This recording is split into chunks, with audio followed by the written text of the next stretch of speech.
Movie में आप लोग देखेंगे कि जब दो लड़कियों का कई बार रेप किया जाता है तो वो इसका बदला किस तरह से लेती हैं।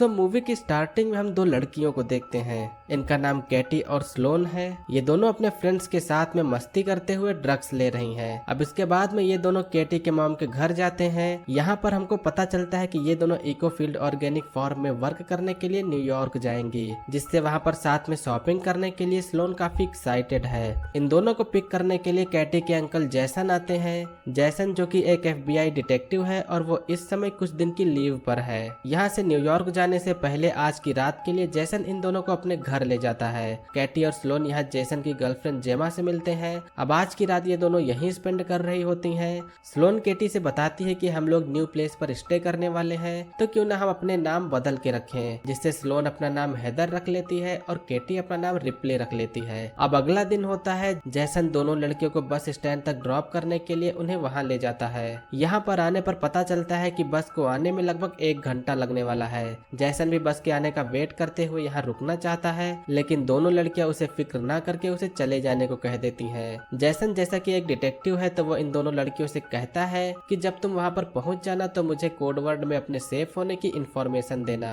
दोनों लड़कियां इस पर एग्री हो जाती हैं और इसके बाद में जैसन यहाँ से चला जाता है। केटी और स्लोन वेट करते हुए पास के कॉफी शॉप में रुकती हैं। अब इसी दौरान यहाँ पर जेड और लूकस नाम के 2 शख्स यहाँ पर आते हैं। वो दोनों अब इन लड़कियों से बातें करने लगते हैं। कुछ ही समय में सभी लोग काफी फ्रेंडली हो जाते हैं, जिसके बाद में जेड उन्हें बस का वेट ना करने के बजाय उनके साथ में फील्ड तक चलने को कहता है। केटी तो पहले मना कर रही थी, लेकिन स्लोन के कहने पर केटी मान जाती है। यहाँ पर केटी और स्लोन ने अपने नाम हैदर और रिप्ली बताया है, जैसा कि उन लोगों ने पिछली रात डिसाइड किया था। अब ये दोनों लोग उनकी कार में बैठकर यहाँ से निकल जाते हैं। कुछ देर से कार में चलने के बाद में जेड इन दोनों लड़कियों को अपने घर की तरफ लेके चला आता है। दोनों लड़कियों को पहले यहाँ पर थोड़ी हैरानी होती है, लेकिन तभी यहाँ पर जेड और लूकस की मॉम आके इन दोनों लड़कियों को अंदर आके चाय पीने को कहती हैं। दोनों लड़कियां अंदर जाके चाय पीते हुए साथ में क्रीम पाई खाती हैं, लेकिन जल्दी स्लोन को रियलाइज हो जाता है कि इसमें कुछ मिला हुआ है। दोनों लोग जल्दी से यहाँ से भागने की कोशिश करने लगती हैं, लेकिन ड्रग्स की वजह से वो ज्यादा दूर नहीं जा पाती। अब इसके बाद में हम जंगल में 2 बड़े कंटेनर्स को देखते हैं। इन कंटेनर्स में केटी और स्लोन होती हैं। दोनों लोग बाहर निकल के खूब तेज हेल्प के लिए चिल्लाती हैं, लेकिन इससे कोई भी फायदा होने वाला नहीं है। जेड आके इनसे कहता है कि तुम्हें यहाँ कोई भी सुन नहीं पाएगा।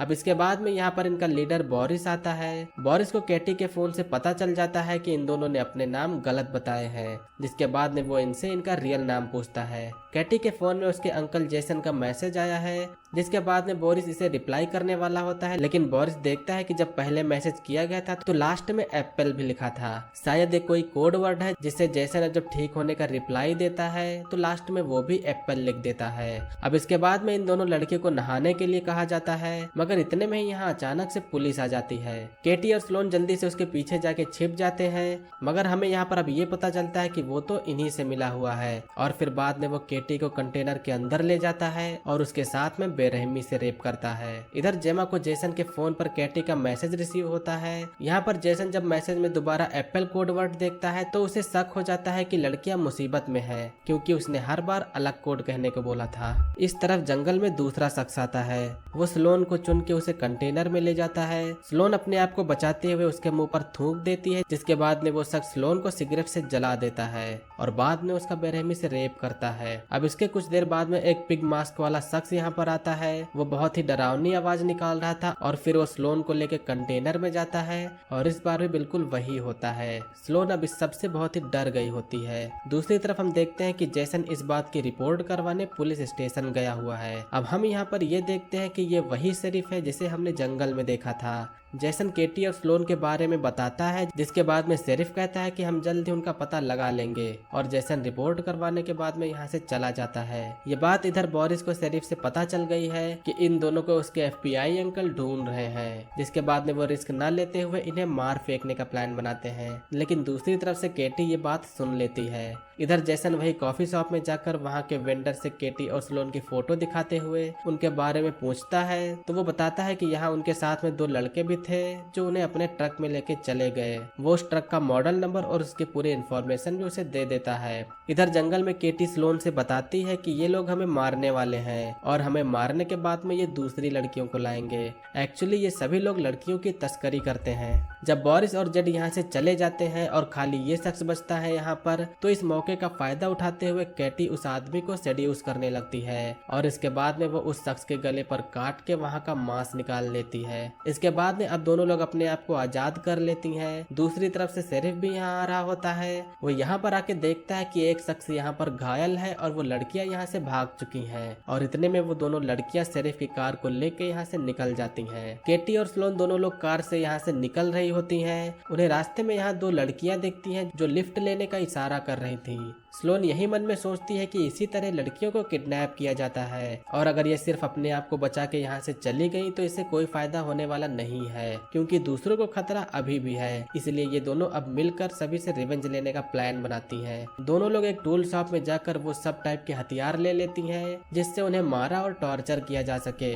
इस तरफ जैसन कार के ओनर का पता लगाने के लिए इंश्योरेंस ऑफिस जाता है और वहाँ पर जब वो कार के मॉडल का नेम और टाइप बताता है तो उसे यहाँ किसी बोरिस नाम के बंदे के बारे में पता चलता है। अब इसके बाद में हम बोरिस के घर पर देखते हैं। बोरिस यहाँ अकेला होता है और फिर यहाँ पर वो दोनों लड़कियां आ जाती हैं। वो बोरिस को कील वाली बॉल से घायल कर देती हैं और फिर बाद में उसे बहुत बुरी तरह से बांध देती हैं। बोरिस उनसे गिड़गिड़ाते हुए उन्हें छोड़ने को कहता है और साथ में ये भी कहता है कि तुम्हें जितना पैसा चाहिए तुम ले लो, लेकिन इन दोनों के साथ में जो हुआ है वो पैसों से कंपेयर नहीं किया जा सकता। और इसके बाद में एक कील से लिपटा हुआ डंडा वो बोरिस के पीछे घुसा देती है। जैसन बोरिस को यहाँ पर ढूंढते हुए आया होता है, लेकिन जब वो अंदर जाता है तो यहाँ पर बोरिस उसे बहुत ही खतरनाक हालत में घायल दिखाई देता है और जिसने उसका ऐसा हाल किया है वो तो यहाँ से जा चुकी होती है और जैसन को कुछ भी पता नहीं चल पाता। अब ये दोनों लड़कियां यहाँ से निकलकर उस मास्क वाले शख्स के पास में जाती हैं जिसने वो पिग वाला मास्क पहन रखा था। इधर जैसन फिर से पुलिस स्टेशन जाता है। यहाँ पर उसकी शेरिफ से कुछ बातचीत होती है, लेकिन जब जैसन केटी को कॉल करता है तो केटी के फोन की रिंग शेरिफ के पास से बजती है, मगर शेरिफ ने पहले ही पीछे से जैसन पर गन पॉइंट करके रखा हुआ था। इस तरफ केटी और स्लोन चर्च में उसी शख्स से मिलती हैं और उसके सर पर बैट मार के उसे अपने साथ ले जाती हैं। उन दोनों ने उसको ट्रक के पीछे बांध के रखा हुआ था और कार के रुकने के बाद में वो उसे जिंदा जला देती हैं। इधर अब हम शेरिफ के घर पर देखते हैं। उसने जैसन को बांधा हुआ है। वो उसको बांधने के बाद में दूसरी लड़कियों को कमरे में ले जा रहा होता है, मगर तभी यहाँ पर पीछे से केटी और स्लोन आ जाती हैं और उसके सर पर डंडा मार के अब वो उसे कैद कर लेती हैं। केटी और स्लोन दोनों अब यहाँ पर शेरिफ के साथ में एक गेम खेलती हैं। वो पिस्टल के अंदर सिर्फ एक बुलेट डालती हैं और हर बार गोली चलाकर उसके मरने का वेट करती हैं। इधर जैसन को नहीं पता होता है कि दूसरे कमरे में क्या चल रहा है और काफी बार ट्रिगर दाबने के बाद में आखिरकार वो शेरिफ को मार देती हैं। शेरिफ के मरने के बाद में केटी और स्लोन इन लड़कियों को आजाद कर देती हैं और फिर वो दोनों लोग यहाँ से चली जाती हैं और ये जो लड़कियां थी वो जाके जैसन को छुड़ा देती हैं। जैसन अभी भी नहीं जान पाया है कि वो दोनों कौन थी, लेकिन उसे कुछ अंदाजा तो हो गया है। अब इधर हम जेड की मॉम के घर में देखते हैं। ये दोनों यहाँ पर आके उसे भी किडनैप कर लेती हैं। अब यहाँ पर इस औरत को बांधने के बाद में वो उसके बेटे लूकस को भी उसके सामने रखती हैं। लूकस को पहले उसकी मॉम के सामने टॉर्चर किया जाता है और बाद में उसे भी मार दिया जाता है। अंत में यहाँ पर ये जो लेडी बचती है उसे भी बहुत बुरी तरह से ये दोनों लड़कियां मार देती हैं। अब इसके बाद में सीन शिफ्ट होता है और हम जैसन के घर पर देखते हैं। यहाँ पर दोनों लड़कियां भी आती हैं, लेकिन यहाँ की सिचुएशन को देख के लगता नहीं है कि इन सभी के साथ में कुछ वैसा हुआ था। दोनों लोग फिर से न्यूयॉर्क के लिए जा रही होती हैं। इन दोनों को एयरपोर्ट पर एक वैसे ही इको फार्म वाला गाइड मिलता है और वो उससे मिलती है। फिर यहीं पर मूवी का एंड होता है।